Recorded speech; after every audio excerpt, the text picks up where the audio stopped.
how do we find purpose when everything seems to conspire against it? I mean, when the world feels overwhelming or maybe even, hostile, Yeah, what does it truly mean to be resilient? right? Not just surviving, but actually forging a real profound reason to keep going no matter what life throws at you? That's the core question, isn't it? It is. And today, we're diving deep into exactly that. Welcome to the Deep Dive, where we explore compelling ideas to help you navigate your world with, hopefully, greater clarity and purpose. Our mission today, really, is to uncover some profound insights into finding meaning, even when faced with unimaginable suffering. And we're drawing heavily as our inspiration from the life and work of psychiatrist and Holocaust survivor Viktor Frankl. His experiences, his core teaching, Mm, they've offered so much hope and understanding. absolutely. Frankl's, revolutionary idea is that our primary drive in life isn't actually pleasure, which is what a lot of people might think. Right. Instead, it's the discovery and the relentless pursuit of what we personally find meaningful. We're going to explore how this powerful concept, forged in just extreme adversity, resonates across so many different human experiences, different historical figures. It's like a timeless blueprint for inner strength. And to guide us on this journey, which feels both deeply personal and universally relevant, we've pulled together a real mix of sources. Yeah, a rich tapestry, as you said. We're talking personal survival narratives that echo Frankl's own philosophical texts, looking at the nature of existence, powerful speeches about societal change, and some really illuminating insights into, human psychology and achievement, It's a real mosaic. hopefully designed to help you synthesize these powerful ideas. And what's so compelling here, I think, is the timeless relevance of this quest. I mean, look at the world now, saturated with information, rapid change, huge challenges.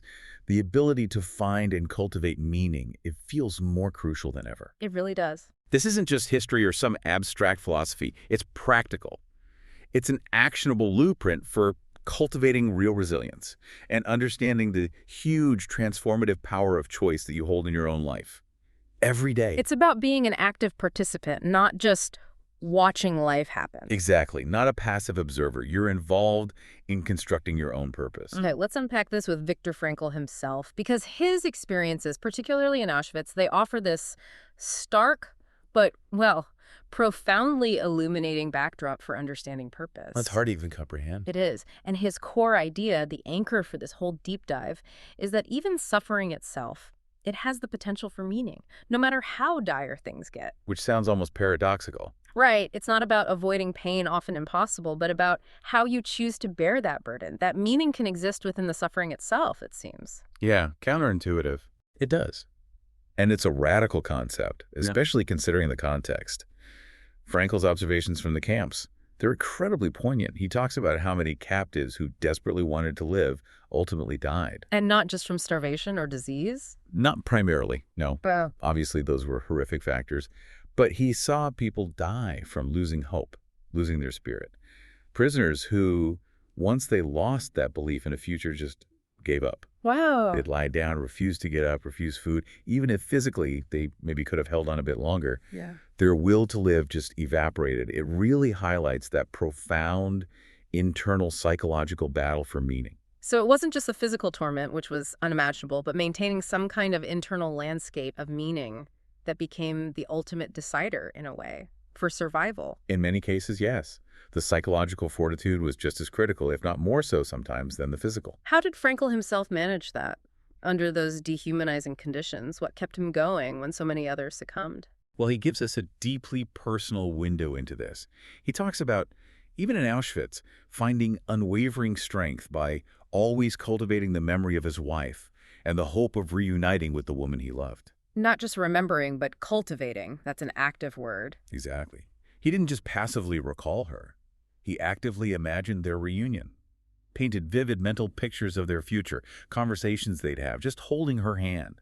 This active internal recreation became a powerful anchor. And beyond that, personal connection. Beyond that, he also held on to this intellectual dream, the dream of one day when the war was over, being able to lecture about the psychological wisdom that could be gleaned from his experiences at Auschwitz. Think about that. In a place designed to strip away all future, all dignity, he's actively crafting a future purpose. Right. Envisioning himself sharing lessons born directly from his suffering. These weren't just vague hopes. They were concrete reasons, a purpose-driven mission. It fueled his will to endure one more day, one more hour. So he saw his suffering not as meaningless, but as a kind of crucible. Exactly.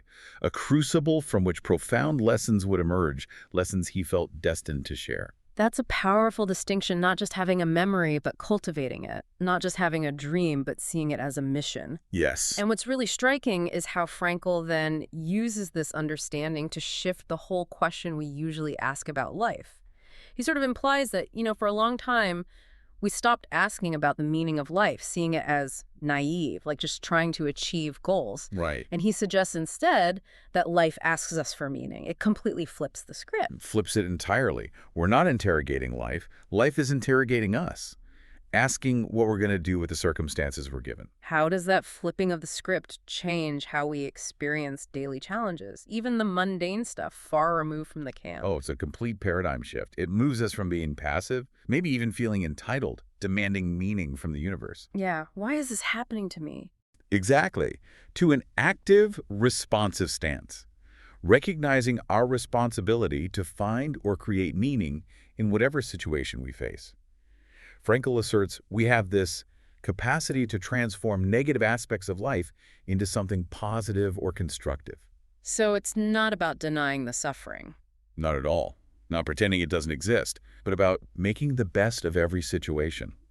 Leveraging our internal resources, that freedom of attitude, regardless of the external conditions. Like the examples he saw in the camps. Yes, prisoners who, even starving, would share their last piece of bread or offer a kind word.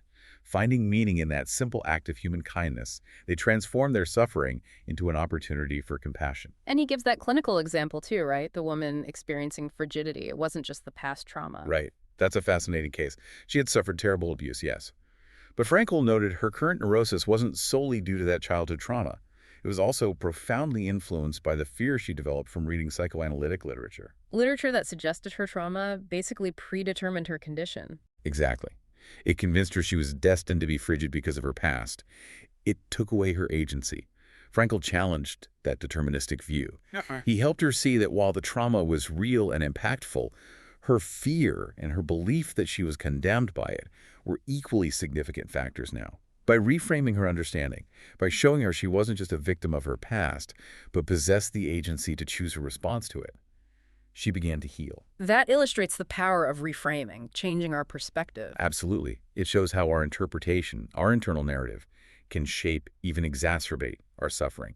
And crucially, that we have the potential to change that narrative. That's a profound takeaway. It means even in the smallest moments stuck in traffic, dealing with a frustrating past, you have a choice. Yes. You, the listener, can shift from feeling like a victim to asking, okay, what meaning can I find here? What attitude can I choose? Can I use this moment for reflection? Practice patience. It's subtle, but it's radical. It places the power back with you. And this idea, finding meaning amidst intense suffering, it resonates way beyond Frankl's personal story. Looking at other narratives of extreme adversity, you see these echoes everywhere. You really do. Take Elie Wiesel, another Holocaust survivor. His accounts also speak to this profound struggle.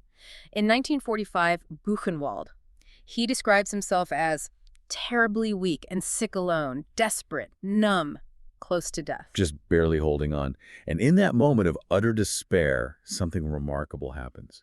The American soldiers arrive. Including, as Wiesel notes vividly, the first black soldiers he'd ever seen. Yeah, and they were crying with anger, not just pity, overwhelmed by the horror.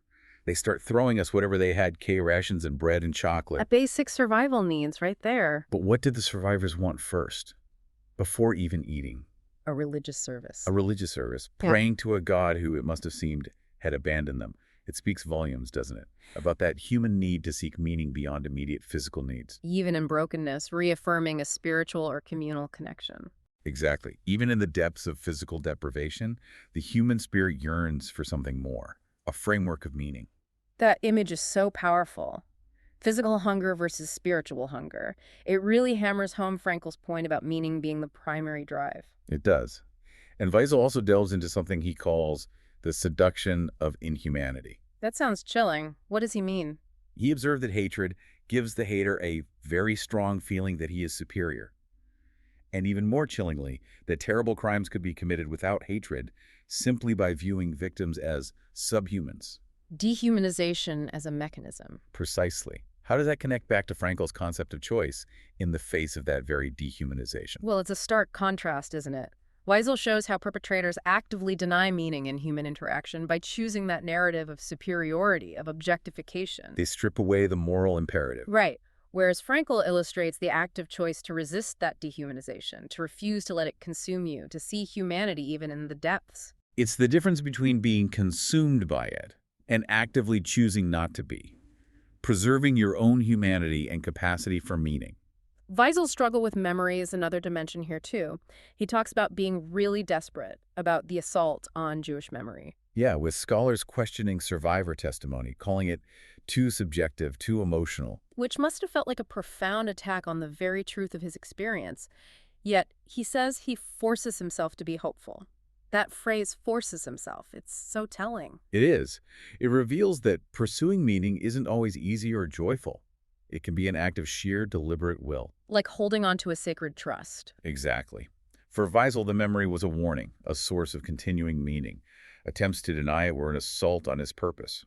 By forcing himself to be hopeful, he was actively choosing to continue his mission of remembrance, even when the world seemed determined to forget or distort. It's that conscious choice again. Striving for meaning, asserting purpose against the tide, very much in line with Frankl. Absolutely. An active assertion. And we can see this drive in other struggles, too. Think about Sojourner Truth.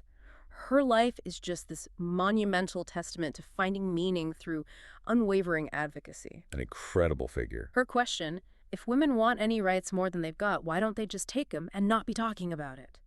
That's not just rhetoric. It's a fiery call to action, self-determined pursuit of meaning and social change.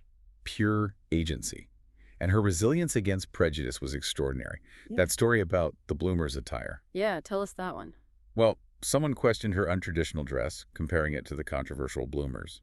She retorted basically that she wore nigger cloth with wives in bondage and had had enough of bloomers in them days. Wow, drawing a stark contrast between a fashion debate and the brutal reality of slavery. Exactly. And when the press called her an old black nigger, while Harriet Beecher Stowe called her Mrs. Stowe's Libyan Sybil, she embraced the latter, finding dignity, choosing her narrative despite the world trying to dehumanize her. That power to define herself is so crucial. And her desire, her mission, to sojourn once to the ballot box before I die and rouse the people on equality, it's a life dedicated to a higher purpose. Beyond personal comfort or safety.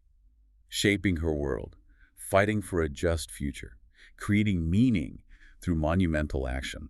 But what's remarkable, I think, is that this active pursuit of meaning isn't only for moments of crisis or grand social change. It applies right where we are in our everyday lives. Which brings us beautifully to this idea of finding acres of diamonds right under our feet. Right. Russell H. Conwell's Acres of Diamonds. Let's unpack that parable. It's a classic. It tells the story of Ali Hafed, a Persian farmer. He had a good life, a fertile farm. But he hears about diamonds, gets obsessed with finding immense wealth. Yeah, so he sells his farm, travels the world searching for diamonds, suffers hardship, and eventually dies broke and disillusioned. And the punchline? Years later, the greatest diamond mine in history, Golconda, is discovered right there in his old garden, yielding gems like the Koh-i-Noor. Ouch. A powerful metaphor for overlooking opportunities right in front of us. Absolutely. Conwell also tells a true story about a man selling his land in Pennsylvania for just $833. Only for it to turn out that the land was basically holding back a massive deposit of coal oil petroleum, worth, even then, potentially hundreds of millions. It just hammers home Conwell's main point. That opportunity is often right here in our own environment, using our own skills, energy, friends. Exactly. And while Conwell often framed it in terms of material success, we can reinterpret this through Frankl's lens. How so? The diamonds aren't just money. They're the opportunities for purpose, contribution, fulfillment, right in your own backyard, your community, your job, your relationships. It's about actively cultivating meaning where you are, not always searching elsewhere. Yes. Finding the meaning potential in your existing circumstances. Conwell also stressed values, didn't he? Honesty, duty. He believed most wealthy people, in his time anyway, were honest, and that's why they were trusted. He did. He said 98 out of 100 of the rich men of America are honest. And that doing your full duty in your place entitles you to as much honor as a king. How does that tie into meaning beyond just getting rich? It grounds the pursuit in ethics and responsibility. True success for Conwell wasn't just accumulation, but how it was done. Doing your full duty implies integrity, diligence, serving others through your work. Which connects back to Frankl's idea of meaning often being found in externalized purpose and contribution. Precisely. Your work, relationships, community, these are all fields where you can sow and harvest meaning through honest, dutiful action. Conwell has another great story for this, right? The Hingham toy maker. Oh, that's a wonderful one. A poor, out-of-work guy in Hingham, Massachusetts. Oh, yeah. His wife tells him to get out and do something. So he goes down to the shore. And idly whittles a soaked piece of wood, a shingle, into a little wooden chain. His kids love it, fight over it. Simple things. So he makes another. A neighbor sees how much the kids love these simple, unpainted toys and suggests he make and sell them. And the guy is skeptical. Initially, yeah, maybe a bit embarrassed, but he wisely asks his own kids what they really want in a toy. And they give him this huge list. Tapping into a real need. Exactly. So, using firewood, because he had no money for lumber, he starts whittling these strong, unpainted Hingham toys based on what his kids wanted. They became known worldwide. And he ended up, According to contemporary accounts, becoming incredibly wealthy, finding his acres of diamonds, quite literally in his own backyard, by paying attention and applying his humble skills. It's more than rags to riches, though. It's finding meaning through active engagement, seeing opportunity, responding to need, applying skill. It aligns perfectly with Frankl's active pursuit of meaning. Purpose found in creation, in service, in making the best of your situation. So it's an invitation for all of us, for you listening. Reflect on your own gardens, your environment, skills, relationships. What untapped opportunities for meaning might be right there? So, moving from that external landscape, let's turn inward to the profound power of choice, mindset, values, purpose. Earl Nightingale's The Strangest Secret dives right in here. Yeah, he calls the mind the last great unexplored continent on the earth, which is a great image. Isn't it? He says, contains riches beyond our wildest dreams. It will return anything we want to plant. And his point about it being standard equipment free, so we undervalue it, that really hits home. It does. We take it for granted. Yet, as he points out, everything truly worthwhile, hopes, dreams, intelligence, love, also comes free. This underestimation, he argues, leads most of us to operate at maybe only 10% of our abilities. 10%. That's staggering potential left untapped. It is. And it connects directly to Frankl's emphasis on choice and agency. Nightingale uses Newton's law. For every action, there's an equal and opposite reaction. Success requires paying a price. And part of that price is understanding. Understanding that we literally become what we think about. So the price involves actively controlling our thoughts, recognizing self-imposed limits, deliberately cultivating positive thinking. Consciously directing the planting in our mind. Exactly. Knowing that whatever seeds we sow, good or bad, will bear fruit in our experience. It's like continuous, deliberate, internal gardening. He even has that 30-day experiment, right? Sounds almost too simple, but the challenge seems profound. What are the steps? The core challenge is to plant your goal in your mind. Write it down. Visualize achieving it. And crucially, whenever fear or negative thoughts pop up, replace them immediately with the mental picture of your positive goal. Consciously interrupting those negative patterns. Yes. And he also urges doing more than you have to do each day, understanding that your returns align with what you give. This isn't just, positive thinking fluff. It's a direct parallel to Frankl. Choosing your attitude. Actively pursuing meaning, making that internal choice, even when things are tough, is about sustained mental discipline. That mental discipline is a powerful act of agency. Tony Robbins builds on this, highlighting the link between our internal states and our actual physiology. Right, the mind-body connection. He suggests physiological changes impact mental states. So adopting a confident posture, changing your breathing, that can actually alter your internal state, your emotions. It's a tangible way to enact Frankl's choice of attitude. Give some examples. How might someone physically embody a different state? Well, think about feeling defeated. Shoulders slump, gaze drops, breathing gets shallow. Yeah, the classic posture. Robbins suggests consciously reversing that. Stand tall, pull your shoulders back, lift your gaze, take deep, expansive breaths. You're sending different signals to your brain. So it's not just faking it. Not superficially. It's about actively changing your physical state to create an internal shift, to literally feel more confident, more vital. It's embodying that chosen attitude Frankl talked about, manifesting inner strength through outward action. That's incredibly powerful. Choosing a confident posture can actually shift your mental state. Amazing for building inner resilience. Robbins also sees success differently, doesn't he? Yes, he defines it as an ongoing process of growth across various dimensions, emotional, social, spiritual, etc., not a final destination. How does that view align with Frankl's continuous discovery of meaning? It aligns beautifully. If success is just a destination, meaning becomes this thing you either win or lose. But if it's an ongoing process of growth, then every challenge, every learning experience, every expansion of compassion, it all contributes to a continuously unfolding, meaningful life. So the focus shifts from the outcome to the internal journey of becoming. Exactly. Frankl's meaning isn't static, it's dynamic engagement. Robbins' view encourages that same dynamic, open-ended process. And values are key here, too. Robbins stresses how values dictate how you interact, what you prioritize. Aligning actions with values leads to authentic living, reduced tension, greater overall satisfaction. How do conflicting values create that tension? Well, imagine valuing security and adventure. If your job offers security but kills your sense of adventure, you feel that pull, that dissonance. Or valuing honesty but feeling pressured to be dishonest. Exactly. It creates deep dissatisfaction, inauthenticity. But when your actions align with your core values, there's integrity, peace, purpose. Every decision affirms who you are and what matters most. That seems fundamental to a meaningful life, external actions reflecting internal convictions. Absolutely. Which connects us to ancient wisdom, too. The Stoics, like Seneca. Right. Centuries before Frankl or Robbins, Seneca advised us to primarily cultivate mental health. He argued that without philosophy, the mind is sickly, and even a strong body is just, well, strong like a lunatic's if the mind isn't sound. That directly echoes Frankl's focus on the spirit, the inner citadel.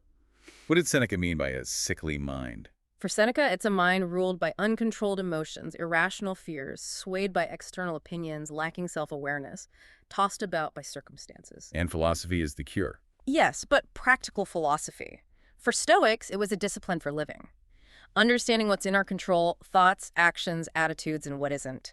Cultivating reason and virtue makes the mind strong, resilient, clear, able to choose its response, just like Frankl's freedom of attitude. Without that inner framework, the body is just a vessel for chaos. Seneca also stressed that wisdom isn't accidental.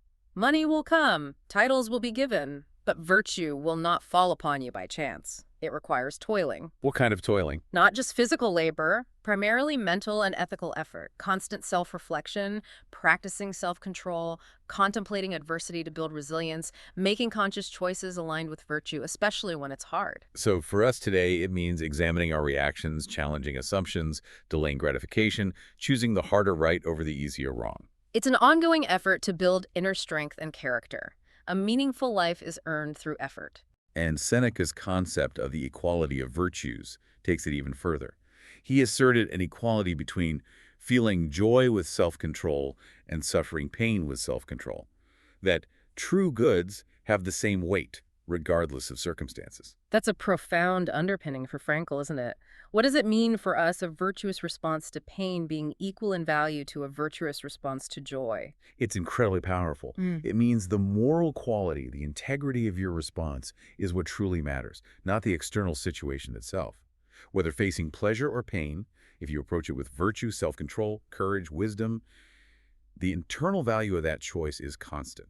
So meaning isn't dependent on pleasant circumstances. No, it depends on our chosen active engagement with them. It frees us from the tyranny of external events.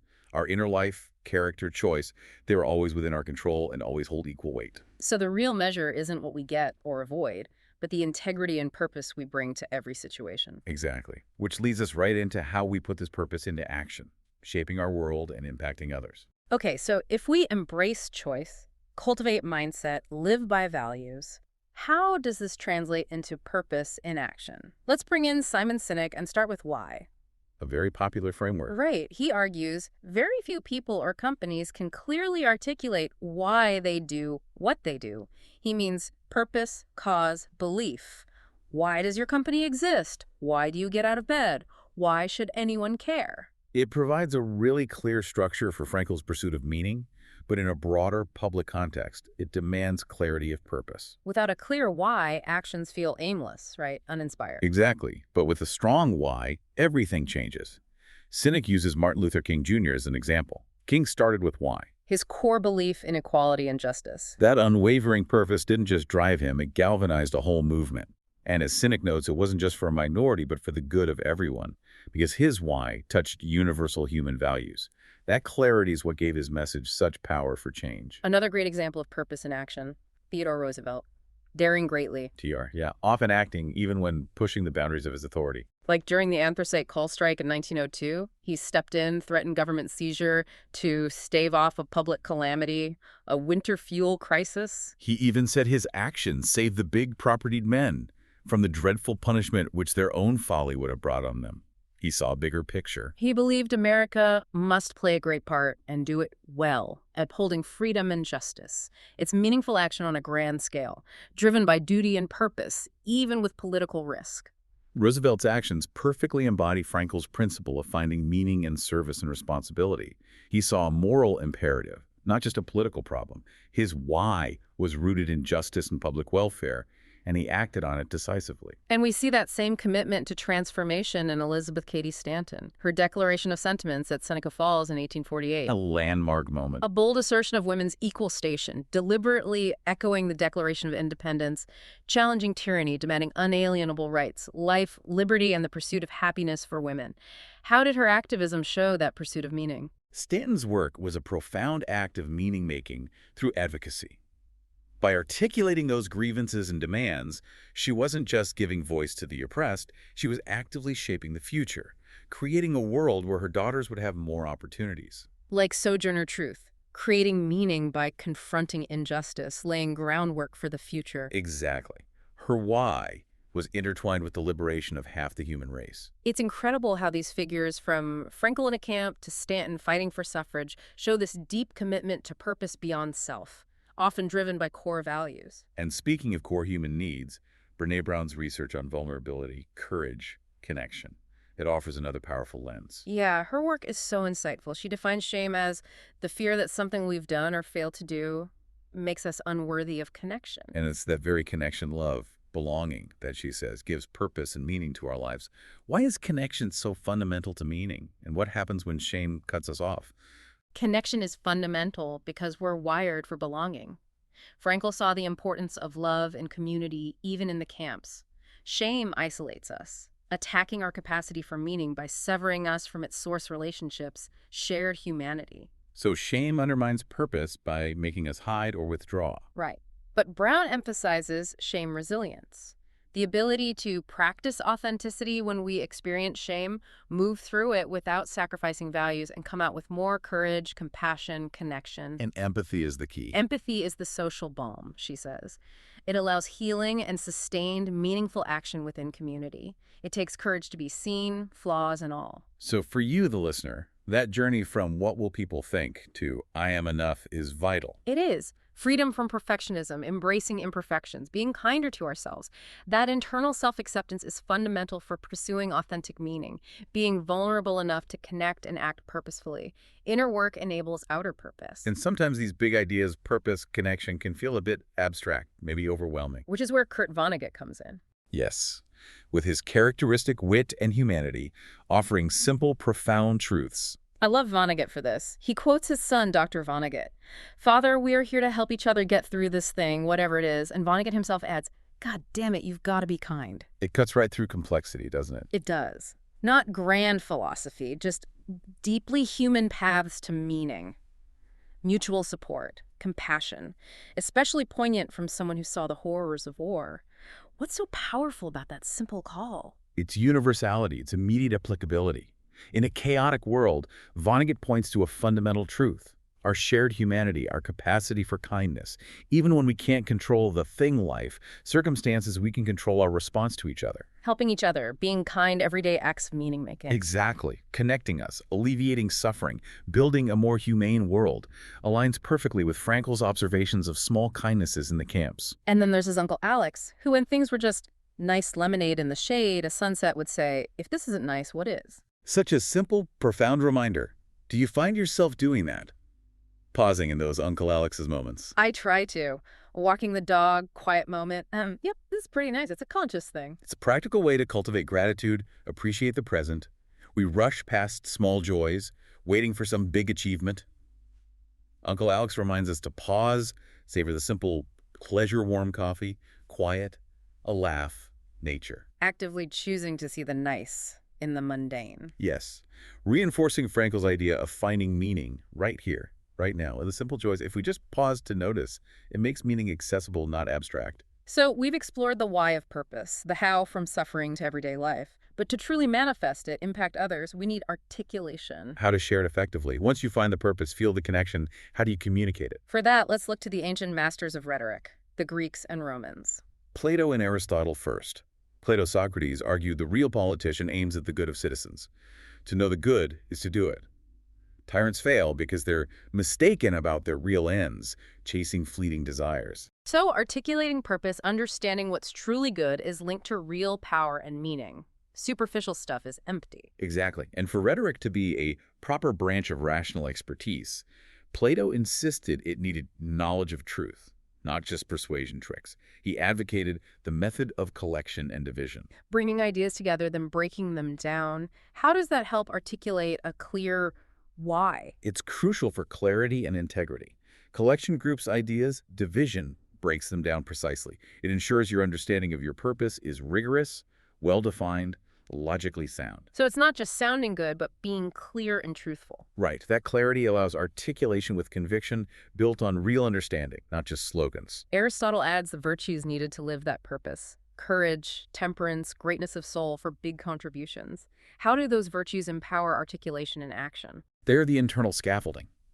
Courage lets you speak truth, even when risky, like Sojourner Truth or TR. Temperance ensures your message isn't diluted by impulse. It reflects discipline. Greatness of soul focuses on impactful contributions, not trivial things. They provide the inner fortitude and ethical compass. Giving your words integrity and weight. Moving to the Romans, Cicero and Quintilian emphasized eloquence and authenticity. Cicero believed to excite emotion in others, you yourself must be moved by those very feelings. Authenticity is critical. You don't feel it, you can't genuinely convey it to inspire others. Cicero knew persuasion wasn't just logic, it's deeply emotional. If you're just reciting words, you inform maybe, but you don't move people. Exactly. To connect with their values and emotions, your own must be engaged. If your why doesn't resonate deeply within you, you can't inspire it in others. Authenticity is the bridge. Quintilian wrestled with rhetoric's power versus truth. He asserted a good man will only plead good cases, distinguishing honorable from merely expedient. How does that ethical dimension connect to a meaningful life? It echoes that earlier focus on truth and virtue. Quintilian argued true eloquence isn't manipulation. A good man uses persuasion to champion what's truly just, honorable, beneficial. So your articulation must serve a greater good, align with truth and justice. Yes, your why needs moral weight, not just persuasive tricks. He also warned against perverse affectation, rhetoric that's turgid, trivial, luscious, redundant, far-fetched, or extravagant. Basically, anything overly showy or artificial. He said true eloquence should flow naturally, like mighty rivers, seem like the very child of nature, not artificial manufacture. What's the takeaway for us today? It means the most impactful articulation isn't contrived or slick. That kind of rhetoric draws attention to itself, not the message. True eloquence has natural power, flows from genuine conviction. So, when communicating your purpose, your why, don't use jargon or try to sound impressive. Right. Be profound and natural, unburdened by artifice. Reflect a genuine, heartfelt connection to your truth. Let your authentic purpose shine through, simply and powerfully. So authentic articulation isn't just a skill, it reflects that deep alignment between inner conviction and outward expression. Wow, what a journey we've covered today. It really has been expansive. We started with Viktor Frankl in the camps. Learning meaning can be found even in suffering through attitude and purpose. Then saw those echoes of resilience in Elia Weisel's Fight for Memory and Sojourner Truth's Fight for Dignity. We explored acres of diamonds, finding meaning right where we are, like that Hingham toy maker. Then dove into the power of choice. Yeah. Mindset, values with Nightingale Robbins, and Seneca's Stoic wisdom on inner strength. And we wrapped up exploring purpose and action. Senec's Start with Why, TR's Bold Service, Stanton's Fierce Advocacy, Brené Brown on vulnerability, Vonnegut on kindness, and noticing the nice moments. Finally, looking at how the art of articulation, from Plato and Aristotle to Cicero and Quintilian, is key to sharing that purpose authentically. And the common thread woven through all of it. It seems to be that profound, active choice we all have in how we perceive and respond to life. Absolutely. Your journey towards a meaningful life. It seems less about what happens to you and far more about what you do with what happens. It's about agency, responsibility, and that incredible power of the human spirit to find and create purpose. So if Conwell suggests opportunities are often right in front of us, in our own gardens. And Frankl teaches meaning can be found even in the worst suffering through our attitude and response. But consider this. What if the greatest act of courage isn't actually overcoming the external obstacles, but persistently choosing to create meaning when the world seems to offer none? Shaping not just your own destiny, but maybe the very fabric of human experience for those around you and beyond. That choice, that profound active decision, it might just be the most powerful force we possess.